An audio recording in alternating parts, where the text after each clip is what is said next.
in tubdu sadaqati fa ni'ama hiya wa in tukhfuha wa tu'tuha al-fuqara fa khayrun lakum ya ayyuha zawaru min yaqbalu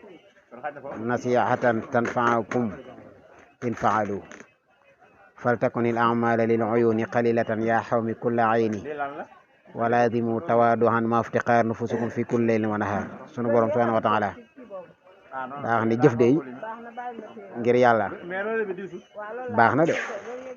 ci mu feeñ nit ñi gis ko, waaye li gën nag mooy nga nëbb ko. sëriñ bi itam am na ko seet woon mu ne leen kaay leen ma jox leen dénkaane boo xam si bu ngeen ko jëfandikoo mu jariñ leen na li ngeen di jëf te yàlla tax na ngeen ko nëbb bët yi ba buñ ko gis, ndax bari waa na lu feeñ ci bëti nit ñi boo liggéey buñ koy fay ko da am solo. far is rubbama baana lahum minhu fala yaksuru nafu gadan iyutala nëbba gën